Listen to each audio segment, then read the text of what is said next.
মৰমৰ ছাত্ৰ-ছাত্ৰীসকল আজিৰ ভিডিঅ'টোত তোমালোকৰ কাৰণে ICT স্কিলৰ ওপৰত 10টা কোৱেশ্চন লৈ অনা হৈছে গতিকে তোমালোকে ভিডিঅ'টো শেষলৈ চাবা মন দি চাবা আৰু ভিডিঅ'টো ভাল লাগিলে লাইক কৰিবা কমেন্ট কৰিবা আৰু বন্ধু বান্ধৱীসকলৰ লগত শ্বেয়াৰ কৰিবা লগতে চেনেলটো সাবস্ক্ৰাইব কৰিবলৈ নাপাহৰিবা গতিকে এতিয়া আহাচোন আমি ICTৰ ওপৰত আহা প্ৰশ্ন আমি আলোচনা কৰো ঠিক আছে এতিয়া চাবা যে প্ৰথম প্ৰশ্নটোত আছিল নিম্নলিখিত কোনটো ফাংচন মাউস ব্যৱহাৰ কৰি সম্পন্ন কৰা নহয় কোনটো ফাংচনত মাউস ব্যৱহাৰ নকৰে প্ৰথম হৈছে অন কৰা দ্বিতীয়টো হোভাৰ তৃতীয়টো সো ক্লিক তৃতীয়টো টানি নিয়া আৰু ড্ৰপ কৰা গতিকে শুদ্ধ উত্তৰটো হৈছে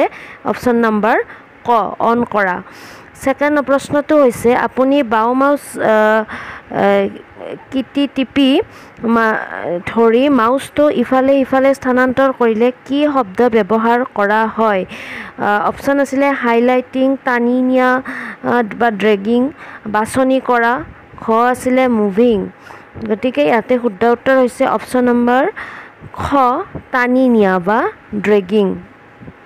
ঠিক আছে এতিয়া থাৰ্ড নম্বৰ কোৱেশ্চনটোত তোমালোকৰ কাৰণে আনা হৈছে থাৰ্ড নম্বৰ কোৱেশ্চনটো হৈছে নোটপ্যাড ফাইলৰ বাবে নিম্নলিখিত কোনটো বৈধ ফাইল সম্প্ৰসাৰণ কোনটো বৈধ অপচন আছে জেপিজে দ্বিতীয়টো আছে ডিওসি ডক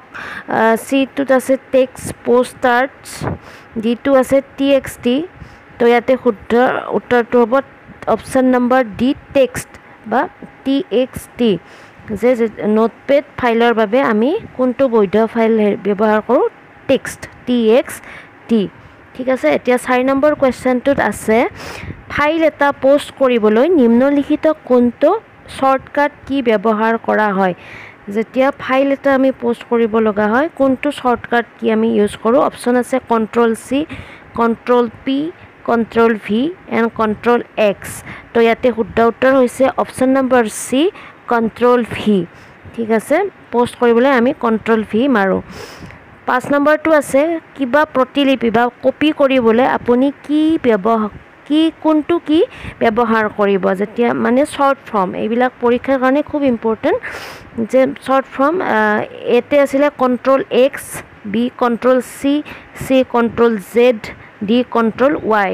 গতিকে ইয়াতে শুদ্ধ উত্তৰটো হ'ব অপচন নম্বৰ বি কন্ট্ৰল সি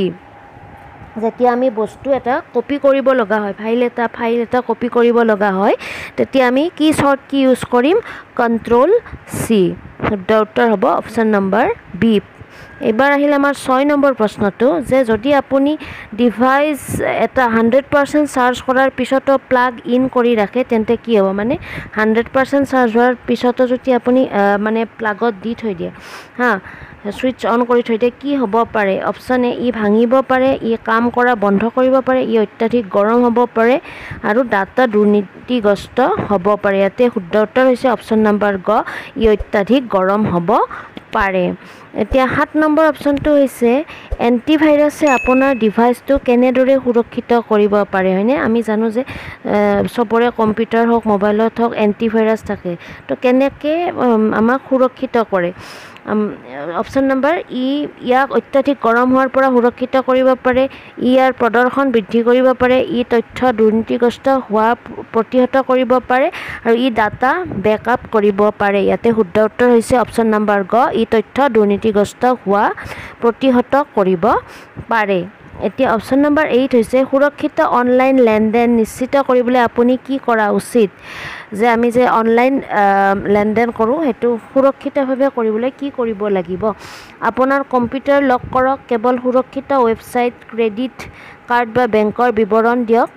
ৱেবসাইটত গ নম্বৰ আছে এন্টিভাইৰাছ ব্যৱহাৰ কৰক খত আছে পাইৰেটেড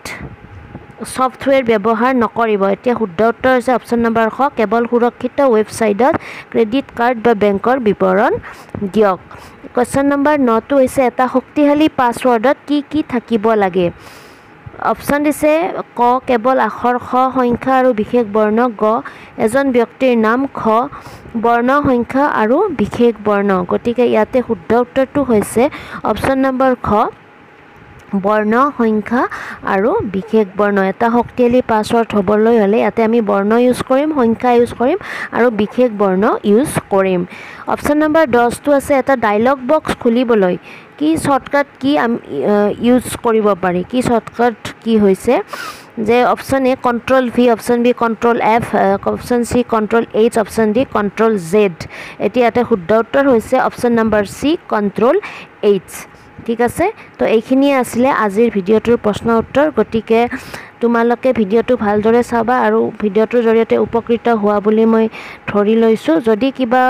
কনফিউজন থাকে তেতিয়াহ'লে তোমালোকে তলত নিশ্চয় কমেণ্ট কৰিবা ভিডিঅ'টো ভাল লাগিছে বেয়া লাগিছে তালৈকেও কমেণ্ট কৰিবা গতিকে ঠিক আছে থেংকছ ফৰ ৱাটছিং আজিলৈ ইমানেই বাই বাই টেক কেয়াৰ